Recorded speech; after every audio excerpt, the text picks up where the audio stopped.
All right, Father Miller here, Brian Miller from St. Joseph's Frackville, St. Charles Borromeo, and Ashland.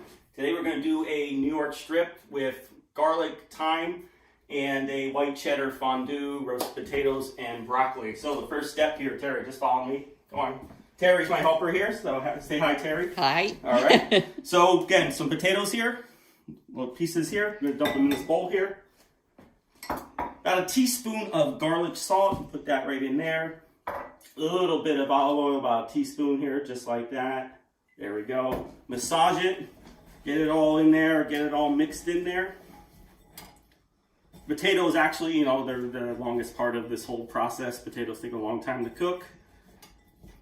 So we're going to do that first. Spread it out here on this thing. It's a pan, right, Terry? Yes, a sheet pan. You see how great I am at this stuff? All right, just kind of lay it out single layer, just like that. Already have the oven set at, you can show them right there, Terry, 425. We're going to do this for about 12 minutes. Put them in just like that. Don't burn yourself. I like to set the timer because I get forgetful. And we're going to pause the video right here. Obviously, we're not going to sit here for 12 minutes watching this cook. So we'll come back when the potatoes are done. Go ahead. Ready? Mm-hmm. Yeah, okay. So we're going to add the broccoli on top of the potatoes, but we're going to quickly prepare the broccoli. But we're out of salt, so I'm going to give Shannon a call here. Shannon's my helper at St. Charles in Ashland. And I'm sure she'll have the free time to get me some salt here. What do you think, Terry? Absolutely. Okay, great. What do you want now? Hey, I was wondering if you were busy. I'm super busy right now. Okay, well, I was wondering if you can go and pick up some salt for me. Hello? Hello? We must have lost connection.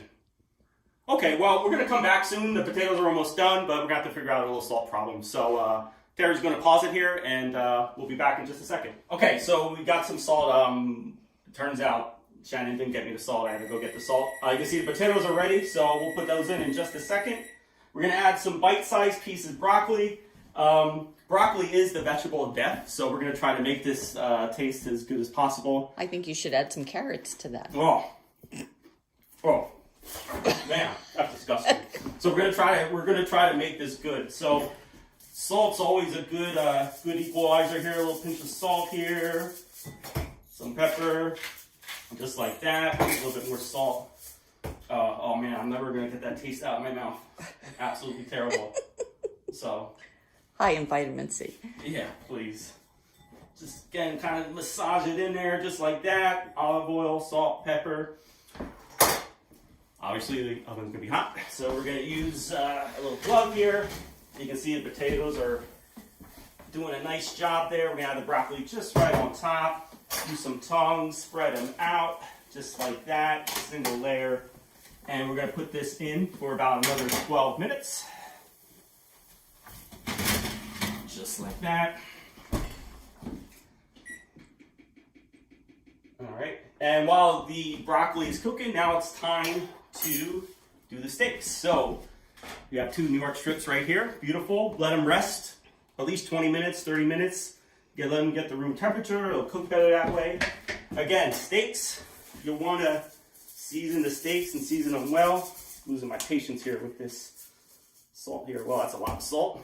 We won't use that much here. Season the side here just like that. Pat it in. Again, don't be afraid to salt the steaks because you lose a lot of the salt and pepper as soon as you put it right on the pan or the grill. You lose a lot of it right away anyway. So you can't overdo it. Some salt, some pepper like this. We have a pan that's already gone with some olive oil in it. You want it nice and hot, okay? If it's not cooking, not sizzling, the pan's too cold, okay? Take them out and wait a couple more minutes, okay? You want a nice hot pan. Okay, we've got the olive oil in, nice and going like this. Lay it away. You can hear that sizzle, right, Terry? Absolutely. You can hear the sizzle. That means the pan's nice and ready to go. And then you just want to 30 seconds, a minute on each side, and just rotate it back and forth, okay? And you can see the side here, especially this piece here, the fat, okay? We're eventually going to put it on the side to render the fat, all right? So flip them. And again, once you put the broccoli in the oven for about another 12 minutes, then it's a good time to start the steaks. because you need time to rest and all that other stuff. So, you can see here, nice cooking just like this. I'm just going to just flip-flop, minute on each side, and then we're going to eventually add some butter, thyme, and garlic. It's going to be great. Alright? So we're going to flip them right here. You can see right there, look at that. It's good. These steaks are a little bit on the thin side, so it won't even take that much. How long would you say for? I would say for like medium rare, especially with a stick with that thin of a cut, I'm going to say probably about 3 to 4 minutes on each side. Okay? If you get thicker steaks, actually it can be thicker. Well done, I'm going to say probably about 10 minutes on each side for those that like it really well done. Now I'm going to take some garlic. Okay, just like this here. Here's my knife. Just crush them. You don't even have to peel them, but just crush them. Just like that. You just chuck them right in there. Just like that. Get some thyme. Add some thyme in there. And again, just let it swirl around. Let the garlic cook. The thyme. Be nice, good pieces of meat. You can see already little bad butcher cut there, but what are you going to do about it? Now again, I'm just going to take these steaks. Just a little bit of fat there. I'm just going to... Smells nice, doesn't it, Terry? It does. It smells awesome. I pay her to say that, actually. So, just like that. Render the fat in it like that. Again, maybe another 30 seconds. Then when you feel like the steaks are done, we're going to add some butter. We're going to cook these garlic, thyme. We're going to cook it in butter. We're going to baste it. Okay, with the butter. Actually, we're going to need like a little spoon for that. Toss this aside here. There we go. Just get that garlic right in there. Just like that. Smear it on. Just like that. Smear it in there. Just like the steak thing. Again, don't be afraid. You can see how I'm just pushing down. Just to see how well done it is. It gets really mushy, like down here in the palm. Okay, this is more medium rare. Up here is well done. So that's kind of like the range of charts there. So depending on how you like the steaks. But you can see these are almost ready to go. So let's going to add the butter. Just like this, add it in there. Now it's really going to get special here. And then get the butter in there. Smells delicious. Yeah. Just baste the steak, just like that. Swirl around here. Just baste them.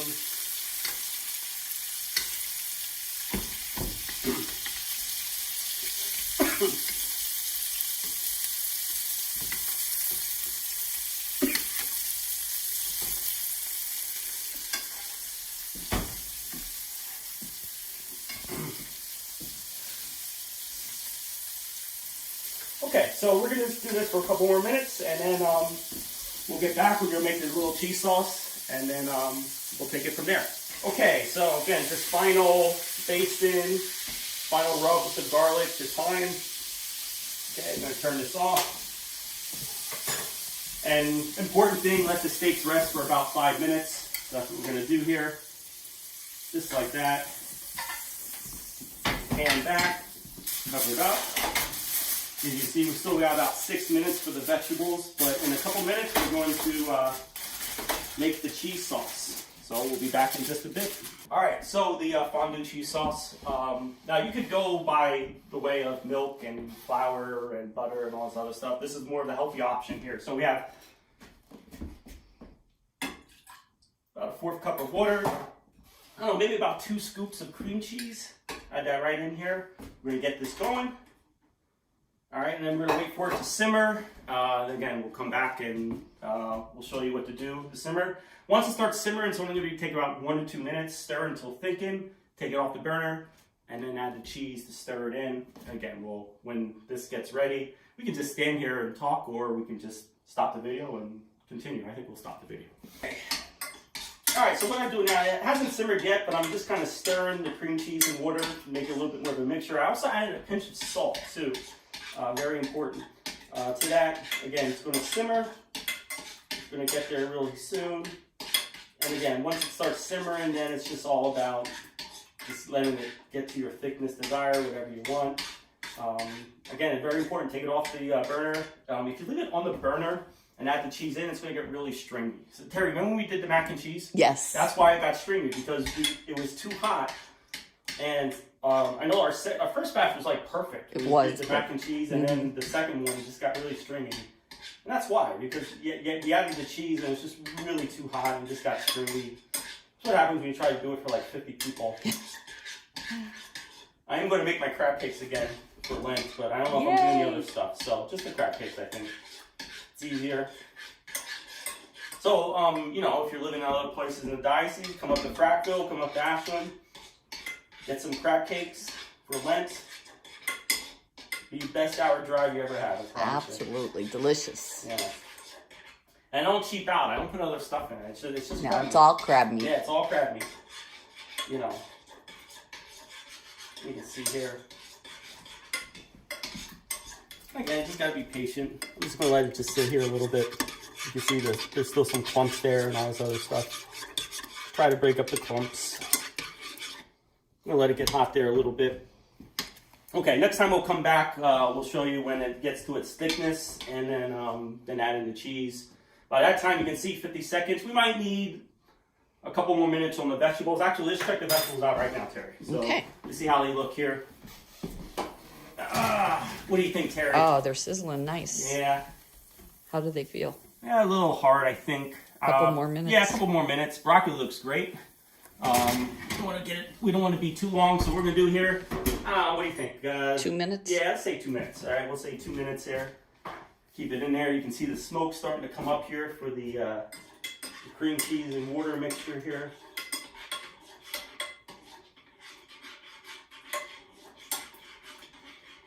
Like I said, when you make, a lot of times people, you make the roux with the butter and the flour, and then add the milk.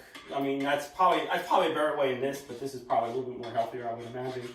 Some water and cream cheese. And, I don't know, I like both ways. Is it getting thick? Yep. Great. Yeah, and it's starting to simmer, and we're almost there. We're almost home.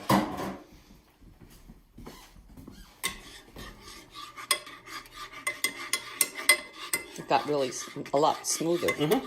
Yeah.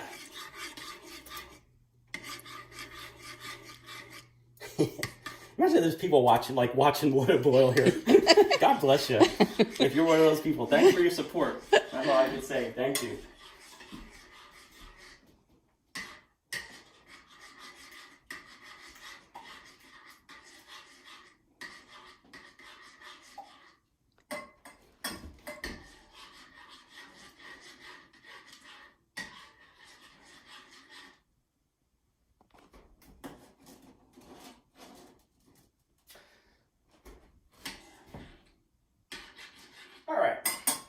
All right, you got it here, Terry. You can see the thickness here. It looks good, right? It does. Yeah, look nice and thick there.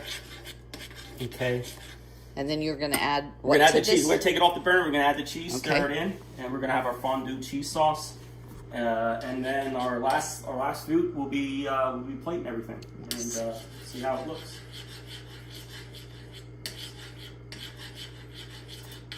Okay, so it's off. Put it over here. It's nice having two stoves here. Again, just add. This is about a cup of cheese. In case you're wondering, stir it in just like this. You can see we didn't get the stringy cheese here. It's nice and smooth. Yep, exactly. See, look at that. That's really nice there. Hopefully, we don't get any shadows here, but look how good that looks. You can see some of it a little bit here, but overall, I think we did a really nice job here. All right. And this is going over our vegetables? That's right. The broccoli and the potatoes. Like I said, broccoli tastes like death, so we have to make it taste good somehow. So we're going to try to disguise the death taste of broccoli as much as we can. And we're going to plate everything. All right. So the very last video got cut out for whatever reason. That's why at the very end you just see kind of like a picture of the finished product. But again, it was supposed to be a New York strip with thyme, some garlic, and a fondue cheese over potatoes and broccoli. Again, Father Brian Miller, St. Joseph the Worker in Frackville, St. Charles in Ashland. Thank you very much, and God bless. Thank you for your support.